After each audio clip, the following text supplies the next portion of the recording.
जय श्री राम। नमस्कार दोस्तों।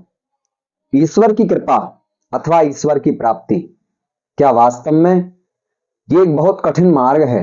क्या हम वास्तव में भगवान को प्राप्त कर सकते हैं अथवा भगवान की कृपा को प्राप्त कर सकते हैं? मित्रों, समय समय पर वास्तव में अनेक सद्गुरुओं ने ईश्वर प्राप्ति के अनेक मार्ग बताए हैं। हम अनेक अनेक विधियों से भगवान की उपासना करते हैं, भगवान को पूजते हैं, कोई किसी प्रकार से, कोई किसी प्रकार से, परंतु वास्तव में हम संसारिक सुख के लिए ईश्वर का भजन करते हैं और हमें वह सुख प्राप्त हो जाता है अथवा नहीं होता। दोस्तों, वास्तव में आज हम इस वीडियो के माध्यम से एक ऐसी गाथा, एक ऐसी कथा जानने वाले हैं जो कि इस कलयुग की ही कुछ समय पूर्व की ही एक ऐसी घटना है, ऐसी कथा है जो वास्तव में आपको जानना चाहिए, क्योंकि इस कथा के अंदर वह रहस्य छुपा हुआ है जिससे वास्तव में आप प्रभु की कृपा को और ईश्वर को आप प्राप्त कर सकते हो। दोस्तों, यूं देखा जाए तो भगवान क्षण में ही रीच जाते हैं। भगवान की कृपा और भगवान स्वयं भी कुछ ही पल में, कुछ ही क्षण में अपने भक्त पर रीच जाते हैं। कई कथाएं हमने ऐसी इतिहास की देखी हैं, सुनी हैं, जहां उल्टे कर्म कर कर भी मानव, गलत कर्म करके भी ईश्वर को प्राप्त किया है मनुष्य ने। पर वास्तव में ऐसा बहुत कम लोगों के साथ होता है। इसके लिए दोस्तों मन की निर्मलता बहुत आवश्यक है। कोई चोर होता है, कोई डाकू होता है अथवा किसी प्रकार का गलत कर्म करने वाला व्यक्ति होता है, लेकिन वह व्यक्ति के पास सब बुराइयां हैं, परंतु वह अपने जीवन में वास्तव में उस बुराई की अनुभवहीनता से हीन है, क्योंकि वह अंदर से निर्मल है। इसलिए उस पर क्षण भर में भगवत कृपा हो गई, उसको भगवत की प्राप्ति हो गई। लेकिन हम और आप वास्तव में किस प्रकार से भगवान को प्राप्त कर सकते हैं? दोस्तों, एक ऐसा नियम जो इस एक कलयुग के इस भक्त ने पाला अपने जीवन में और उसने भगवान को प्राप्त किया।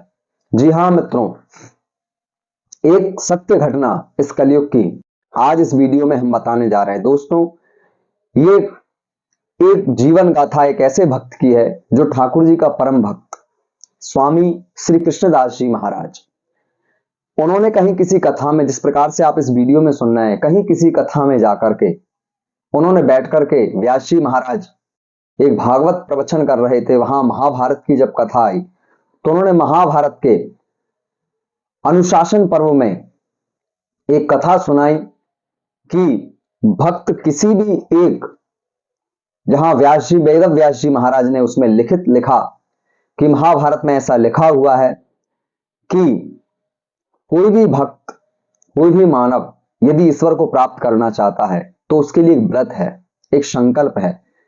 उस संकल्प को यदि वह पूर्ण कर लेता है तो उसको अवश्य भगवान की कृपा प्राप्त हो जाती है, भगवान की प्राप्ति हो जाती है। तो वहां उस पर्व में लिखा हुआ था कि जो भी भक्त 12 वर्षों तक भगवान को किसी एक नियम से, अपने जीवन में कोई भी एक नियम आप बांध लें, किसी भी नियम से 12 साल तक बिना नागा किए, किसी प्रकार का कोई नागा उन 12 वर्षों में नहीं होना चाहिए, उस एक नियम को यदि आप प्रभु के लिए समर्पित करते हो प्रतिदिन एक निश्चित समय अंतराल पर, निश्चित तरीके से, तो अवश्य आपको ईश्वर प्राप्त हो। दोस्तों, ये कथा भक्त कृष्णदास की है, जिन्होंने 12 वर्षों तक उस कथा को, जब वो महाभारत की कथा में जो व्यास जी महाराज ने प्रवचन कहे तो उन्होंने उसको दिमाग में बसा लिया कि 12 साल तक कोई एक नियम बांध लो भगवान से। तो उन्होंने भी एक नियम घर आकर के सोचा कि मेरे से, मैं दीनहीन हूं, मेरे पास कुछ तो है नहीं, परंतु मैं भगवान को ज्यादा कुछ नहीं तो ठाकुर जी को एक फूलों का हार, एक माला रोजाना अर्पण कर सकता हूं। जब तक ये जीवन है, कहीं ना कहीं यदि 12 वर्ष निकल जाए तो 13वें वर्ष में मुझे ईश्वर की प्राप्ति हो जाए। ये सोच करके कृष्णदास जी महाराज ने एक नियम बना लिया और वे नियम बना करके प्रतिदिन एक माला बनाते और ठाकुर जी को अर्पित कराते और अपने दिनों की काउंटिंग करते जाते कि आज उन 12 वर्षों में से एक दिन कम हो गया। धीरे धीरे समय व्यतीत होता है मित्रों, धीरे धीरे समय व्यतीत हुआ। 2 साल, 3 साल, 4 साल, 5 साल, 10 साल, इसके बाद 12वां साल जब लगा तो बहुत संवेदनाओं से बहुत भावुक होकर के कृष्णदास जी वह माला अर्पित करने लगे ठाकुर जी को। अब तो धीरे धीरे वह समय नजदीक आ गया जब 12वें वर्ष का अंतिम दिन आया और उस दिन कृष्णदास जी पुनः ठाकुर जी के मंदिर में जाते हैं और वहां जाकर के ठाकुर जी को वह माला ले जाते हैं और बिहारी जी से प्रार्थना करते हैं कि हे ठाकुर, आज मैं ये 12वें वर्ष के अंतिम दिवस ये माला तेरे लिए अर्पित करने आया हूं, पर आज मैंने मेरा नियम ग्रंथ के कथन अनुसार, ग्रंथ में लिखित अनुसार पूर्ण कर दिया है। अब तेरी बारी है और कल 13वें वर्ष का पहला दिन है, तो कल अब मुझे तेरी प्राप्ति होनी है, भगवत प्राप्ति होना है। अब वह किस प्रकार से होना है? तो दोस्तों, कृष्णदास जी ने वह माला ठाकुर जी को अर्पण कर दी और भगवान से विनय भावना करते हुए कृष्णदास जी अपने घर आते हैं। मित्रों, एक भाव उनके अंदर बना हुआ है, एक भक्ति उनके अंदर जागृत है कि मैंने मेरा नियम किसी प्रकार की त्रुटि से रहित होकर के पूर्ण कर दिया है। और 13वें वर्ष का आज जैसे दिन लगा तो कृष्णदास जी के मन में बहुत उत्साह है, बहुत ज्यादा वह प्रसन्न है और बहुत उथल पुथल तरीके से बहुत प्रसन्न चित्त होकर के वह बिहारी जी का इंतजार कर रहे हैं कि आज बिहारी जी आएंगे और भगवान आज मुझको दर्शन देंगे। और इस प्रकार के भाव से कृष्णदास जी ने तरह तरह के 56 भोग बिहारी जी के भोग के लिए बनाने लगे। शुद्ध देसी घी के बहुत सारे मेवा मिष्ठान ठाकुर जी के लिए बनाने लगे। दोस्तों, आप सबने चूंकि ये चरित्र कई सदगुरुओं के मुखारबिंद से सुना होगा, लेकिन ये वास्तविकता है। उस दिन जब 13वें वर्ष का प्रथम दिवस लगा तो कृष्णदास जी को सुबह से शाम हो गई पर ठाकुर जी नहीं आए। तो वे बेचारे थोड़े से मायूस हुए, कहीं कुछ इधर से उधर बेचैन होकर घूमते रहे। आखिर में जब रात्रि काल का समय हो गया तब भी बिहारी जी नहीं आए तो उनको बड़ा दुख हुआ। वे इस प्रकार से भक्ति मार्ग से विचलित हो उठे और वास्तव में वे अपने मन में विचार करने लगे कि वास्तव में कृष्ण छलिया है। जिस प्रकार से बचपन में भगवान ने बाल लीलाएं की वह आज भी छलिया ही है। और वे रोने लगे, विलाप करने लगे और फिर उनका मन बिल्कुल फट गया, मन फीका हो गया और वे कहने लगे कि अब मेरा यहाँ रहने का कोई मतलब नहीं। दोस्तों, वे अपना सारा सामान एक पोटली में बांध करके वहां से निकलने लगते हैं। रास्ते में उनको गौए चराते हुए ग्वाल मिलता है, बहुत सारी गाय हैं, सहस्त्रों गाय रास्ता क्रॉस कर रही हैं। कृष्णदास जी महाराज वहां पहुंचते हैं, वहां पहुंच करके गाय बहुत सारी थी तो वहां रुक जाते हैं। वहां जो ग्वाल खड़ा हुआ है वह कृष्णदास जी को देखता है और कृष्णदास जी से कहता है कि हे बाबा, आप कहाँ जा रहे हैं? आप थोड़ा रुक जाइए, ये गायें बहुत सारी हैं, इन गायों को निकल जाने दीजिए और इनमें बहुत समय लगेगा। आप वहां बैठ करके यहाँ बैठ जाइए और गायों को अपना रास्ता पूरा कर लेने दीजिए, इसके बाद आप यहां से जाइए। तो कृष्णदास जी जो हैं वो वहां बैठ गए, लेकिन रो रहे हैं, आंखों से आंसू आ रहे हैं और बार बार भगवान को कोस रहे हैं कि ठाकुर वास्तव में छलिया है, कृष्ण छलिया है, ये वृंदावनवासी सभी छलिया हैं, मेरा यहाँ रहने का मन नहीं है। ऐसी बार बार अपने मन में अपनी संवेदनाएं प्रकट कर रहे हैं। अब ग्वाल वहां पर खड़ा हुआ है तो ग्वाल ने उनका मायूस चेहरा देखा तो कृष्णदास जी से पूछा कि बाबा, आप कहाँ जा रहे हो? तो कृष्णदास जी ने कहा कि भाई, मैं तो कहीं नहीं जा रहा, मेरा अब यहाँ रहने की मेरा मन नहीं है, मेरी इच्छा नहीं है। इस धाम से, यहाँ के भगवान से सब तरीके से मेरा मन फट चुका है, मेरी इच्छाएं मर चुकी हैं, मेरा भाव खत्म हो चुका है, मेरी भक्ति खत्म हो चुकी है, केवल मुझे रोने के अलावा कुछ नहीं आ रहा। इसलिए बस ये गाय हट जाएं तो मैं यहां से कहीं बाहर जाकर के निकल जाऊं। इस प्रकार से ग्वाल ने कृष्णदास जी को सुना और ग्वाल को बड़ी खुशबू आने लगी, सुंदर सुंदर घी के जो पकवान बने हुए थे। तो उस ग्वाल ने कृष्णदास जी से कहा कि बाबा, आपकी इस पोटली में से तो बड़ी सुंदर सुंदर महक खुशबू आ रही है, शुद्ध देसी घी जैसी। तो कृष्णदास जी ने कहा कि हाँ भाई, मैंने किसी नियम के चलते ये पकवान बनाए थे किसी को जेमने के लिए, लेकिन वह जीमने तो आया नहीं। अब मैं जो है ये कहीं जा रहा हूं, रास्ते में इनको कहीं विसर्जित करता हुआ निकल जाऊंगा। तो ठाकुर जी वास्तव में वो जो ग्वाल था वो बिहारी जी का ही रूप था। उनके भी आंखों में आप देखिए मित्रों, अश्रु आने लगे अभी से कृष्णदास जी का भाव देख करके।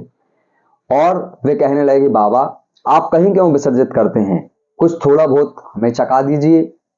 कृष्णदास जी ने कुछ देर सोचा और सोच करके कहा कि भाई ये मैं इनको विसर्जित करूंगा, कहीं डालूंगा, इससे अच्छा तो है चल भाई ठीक है। पोटली खोली और उस ग्वाल से कहा कि लो भाई तुम ग्रहण करो।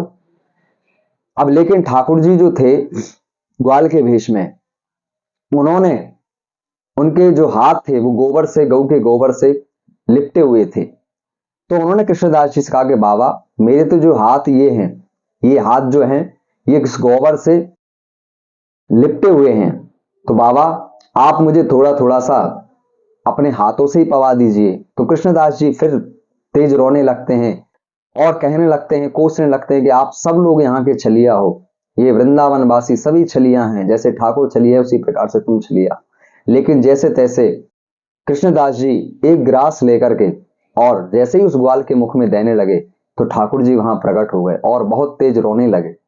मित्रों ये सच्चाई है, आप सभी ने ये कहानी सुनी हुई है, ये सब गाथा इस कलयुग की सत्य घटना है। दोस्तों हाँ ठाकुर जी साक्षात प्रकट हुए और कृष्णदास जी को गले लगा लिए दोस्तों। और ठाकुर जी भी कृष्णदास जी से कहने लगे कि वास्तव में बाबा तुम कितने भाव विभोर हो, कितने भोले हो। अरे मैं तो इसलिए नहीं आया क्योंकि आज भी मुझे केवल और केवल तुम्हारी माला पहनना था, मुझे वह एक माला बहुत प्रिय लगती थी, लेकिन आप आज नहीं आए तो मैं भी बड़ा उदास था। कृष्णदास जी भी तरह तरह की बातें ठाकुर जी से करने लगे और बिहारी जी से कहने लगे कि हे ठाकुर तू बड़ा छलिया है, पर मेरा मन अब यहां नहीं लगता और मैं वास्तव में राधा रानी के पास श्रीधाम बरसाने जा रहा हूं और वहीं जाकर के तेरी शिकायत करूंगा। तो बिहारी जी खिलखिला के हंसने लगे। दोस्तों वास्तव में ये कहानी ये असत्य नहीं है, ये सत्य घटना पर आधारित एक गाथा है और ये गाथा हम सभी को भी यही एक परिचय देती है कि वास्तव में नियम से यदि हम भगवान की उपासना करें, एक नियम बना करके हम ईश्वर की उपासना करें तो एक दिन अवश्य हमको भी भगवत प्राप्ति होना है।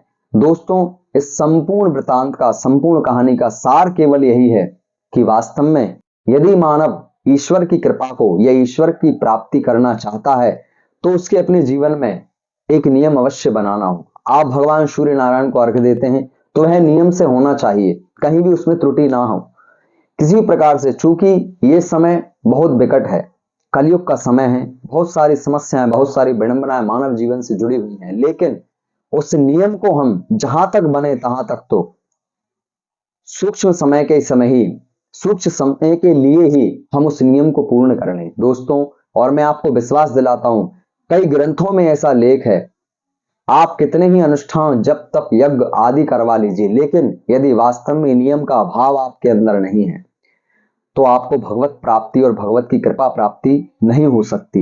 इसके लिए आपको अपने जीवन में सदविचार, सदमार्ग के द्वारा एक नियम अवश्य अपनाना होगा जो भगवान से जुड़ने के लिए आपके लिए आवश्यक है। तो अवश्य ही आप भगवान की कृपा को और भगवत प्राप्ति कर सकते हो। दोस्तों यदि आप सभी को ये वीडियो अच्छी लगी हो तो वीडियो को लाइक अवश्य करें, कमेंट करें और चैनल को सब्सक्राइब अवश्य करें। आप सभी ने वीडियो को देखा, आप सभी का बहुत बहुत धन्यवाद, बहुत बहुत शादीवाद। इसी प्रकार की वीडियोस हमारे इस चैनल के माध्यम से आप सभी को पुनः प्राप्त होंगी, इसलिए चैनल को अवश्य सब्सक्राइब कर लें। बहुत बहुत पुनः धन्यवाद। आप सभी स्वस्थ रहें, मस्त रहें। जय श्री राम, नमस्कार।